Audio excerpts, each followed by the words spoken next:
ছাত্ৰ ছাত্ৰীসকল আজি আমি অনুশীলনী 7.4 প্ৰথম প্ৰশ্নটোলৈ আগবাঢ়িছো।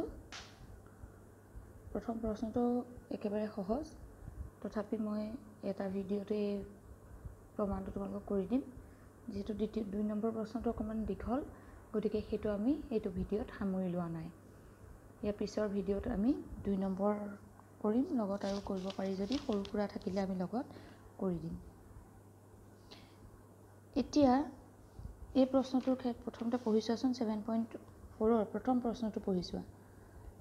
দেখুওৱা যে সমকোণী ত্ৰিভুজৰ ক্ষেত্ৰত অতিভুজেই হ'ল দীৰ্ঘতম বাহু। তাৰমানে এটা সমকোণী ত্ৰিভুজৰ ক্ষেত্ৰত ছবিটো মই লগত দি দিছোঁ এইটো কাৰণে যাতে তোমালোকৰ বুজাত সুবিধা হয়।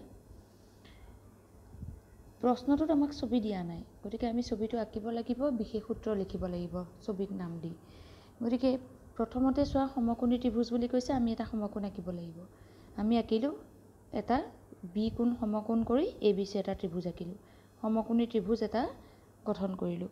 এতিয়া ইয়াত কি কৰিব লাগে? অতিভুজেই আটাইতকৈ ডাঙৰ বাহু বুলি প্ৰমাণ কৰিব লাগে। ত্ৰিভুজত দীৰ্ঘতম বাহু মানে দীঘল বাহু বা ডাঙৰ বাহু। ত্ৰিভুজত বাহু তিনিটাই থাকে, তাৰে সমকোণৰ বিপৰীত বাহুটো হ'ল অতিভুজ। তাৰমানে ACডাল ABতকৈও ডাঙৰ আৰু BCতকৈও ডাঙৰ বুলি প্ৰমাণ কৰিব পাৰিলে আমাৰ প্ৰমাণটো হৈ যাব। সেইটোৱে প্ৰমাণ কৰিব দিছে যে AC বাহুডাল ABতকৈও ডাঙৰ, BCতকৈও ডাঙৰ বুলি প্ৰমাণ কৰিব লাগে। আৰু এই প্ৰমাণটো আমি কিহৰ সহায়ত কৰিম? আমি ইতিমধ্যে ইয়াৰ আগৰ ভিডিঅ'টোত আলোচনা কৰিছিলোঁ তিনিটা উপপাদ্য। ত্ৰিভুজৰ তিনিটা ধৰ্ম উপপাদ্য হিচাপে আলোচনা কৰিছিলোঁ। সেই তিনিটা উপপাদ্য আমি ইয়াত ব্যৱহাৰ কৰিম, য'ত যিটো প্ৰয়োজন হয় ব্যৱহাৰ কৰিম। এতিয়া তোমালোকে প্ৰমাণটো ইয়াতে বুজি লোৱা, তাৰপিছত মই অংকটো কৰি দিম। তোমালোকে চোৱাচোন, এটা ত্ৰিভুজৰ তিনিওটা কোণৰ মাপৰ সমষ্টি কিমান? A, B আৰু C কোণৰ যোগফল কিমান হ'ব? ত্ৰিভুজৰ কোণৰ সমষ্টি ধৰ্ম মতে 180 ডিগ্ৰী নহয় জানো? ইয়াত B কোণৰ মান কিমান? B কোণৰ মান 90 ডিগ্ৰী। এই 90 ডিগ্ৰীটো যদি 180 পৰা বাদ দি দিওঁ, তেতিয়াহ'লে A আৰু C যোগফল কিমান হ'ব? 90 ডিগ্ৰী হ'ব নাই? ইয়াৰ অৰ্থটো এইটো যে সমকোণী ত্ৰিভুজৰ ক্ষেত্ৰত যেতিয়া এটা কোণ সমকোণ হয়, এটা কোণ যেতিয়া 90 ডিগ্ৰী হয়, তেতিয়া বাকী দুটাৰ যোগফল 90 ডিগ্ৰী হ'ব লাগিব। তেতিয়াহে টোটেল 90 আৰু 90 যোগ হৈ 180 মিলিব, ত্ৰিভুজৰ কোণৰ সমষ্টি ধৰ্মটো ইয়াত খাটিব। তেতিয়াহ'লে যদি সেইটোৱে হয়, বাকী দুটা কোণৰ যোগফল যদি 90 ডিগ্ৰী হয়, তাৰমানে A কোণটো 90তকৈ সৰু হ'ব লাগিব, C কোণটো 90তকৈ সৰু হ'ব লাগিব নাই? দুইটাৰ যোগফল 90 হ'বলৈ হ'লে সিহঁত দুটা 90তকৈ সৰু হ'ব লাগিব প্ৰত্যেকেই, আৰু 0টোতো হ'ব নোৱাৰে। গতিকে A কোণ আৰু C কোণৰ মাপ 90তকৈ সৰু হ'ব লাগিব। অৰ্থাৎ A কোণটো B কোণতকৈ সৰু, C কোণটোও B কোণতকৈ সৰু, হয়নে নহয়? তেতিয়াহ'লে এই ত্ৰিভুজটোৰ ক্ষেত্ৰত আটাইতকৈ ডাঙৰ কোণ কোনটো? B কোণটোৱে ডাঙৰ কোণ হ'ব।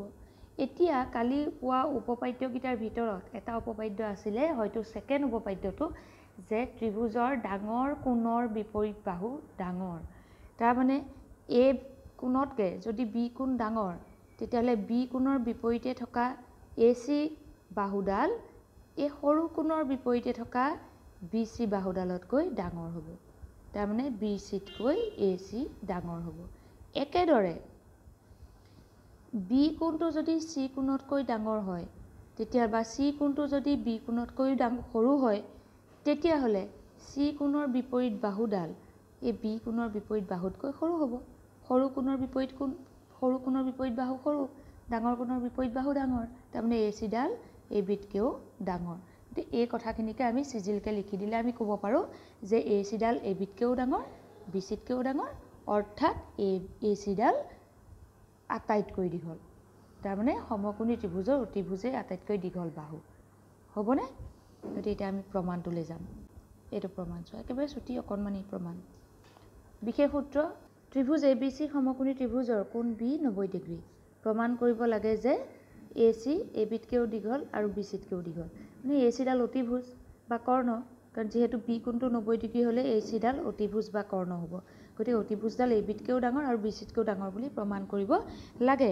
ইয়াতে চিনটো ভালকৈ মন কৰিবা, কাৰণ জ্যামিতিত যেতিয়া আমি সৰু ডাঙৰ চিন ব্যৱহাৰ কৰোঁ, তেতিয়া এটা খেলিমেলি প্ৰায়ে ল'ৰা ছোৱালীয়ে কৰে, কোণৰ চিনটো আৰু সৰু ডাঙৰ চিনটো গণ্ডগোল কৰে গতিকে সেইটো সদায় মনত ৰাখি ভালকৈ মন কৰিবা এতিয়া আমি প্ৰমাণটোলৈ যাওঁ ত্ৰিভুজ ABCৰ বি কোণ 90 ডিগ্ৰী ঠিক আছে এইটো আমাক দিয়া আছে এতিয়া কোণৰ সমষ্টি ধৰ্ম মতে তিনিওটা কোণৰ যোগফল কিমান হ'ব লাগে 180 যেহেতু বি কোণটো 90 ডিগ্ৰী দিয়া আছে গতিকে বি কোণটো আমি যদি সোঁফালে লৈ যাওঁ বাওঁফালে থাকিব এ কোণ আৰু চি কোণৰ যোগফল আৰু সোঁফালে 180 পৰা বিটো বাওঁফালৰ পৰা যেতিয়া সোঁফাললৈ যাব সি মাইনাছ হ'বগৈ গতিকে 180 পৰা বি কোণ যেতিয়া মাইনাছ কৰি দিম বি মানে 90 ডিগ্ৰী 180 পৰা 90 বিয়োগ কৰিলে কিমান থাকিব 90 থাকিব তাৰমানে এ আৰু চিৰ যোগফল হ'ব 90 তাৰ অৰ্থটো কি এ আৰু চি যদি যোগ কৰিলে 90 হয় বিটো অকলেই 90 গতিকে বি কোণটো এ কোণতকৈ ডাঙৰ আৰু বি কোণটো চি কোণতকৈও ডাঙৰ হয়নে এইটো ডাঙৰ চিন দেখিছেনে এই মাজৰ চিনটো দুইটা চিনৰ মাজত পাৰ্থক্যটো ভালকৈ মন কৰিবা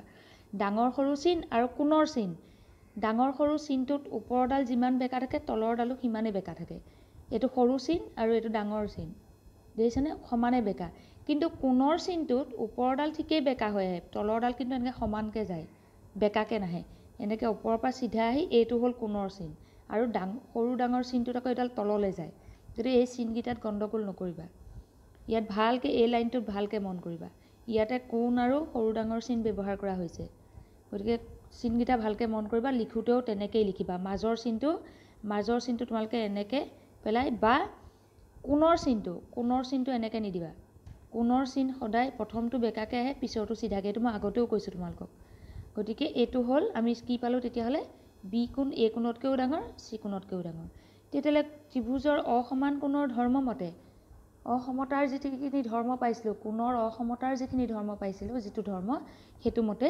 ডাঙৰ কোণৰ বিপৰীত বাহু ডাঙৰ তাৰমানে বি কোণৰ বিপৰীত বাহু AC এ কোণৰ বিপৰীত বাহু ABতকৈ ডাঙৰ বি কোণৰ বিপৰীত বাহু AC চি কোণৰ বিপৰীত বাহু BCতকৈ ডাঙৰ গতিকে আমি কি পালোঁ সমকোণী ত্ৰিভুজৰ অতিভুজেই দীৰ্ঘতম বাহু সমকোণী ত্ৰিভুজৰ ক্ষেত্ৰত অতিভুজডাল আটাইতকৈ দীঘল গতিকে এইটোৱেই হ'ল প্ৰমাণ 1 নম্বৰৰ আজি আমি এই 1 নম্বৰৰ প্ৰমাণতে আমাৰ ভিডিঅ'টো সামৰণি মাৰিছোঁ থেংক ইউ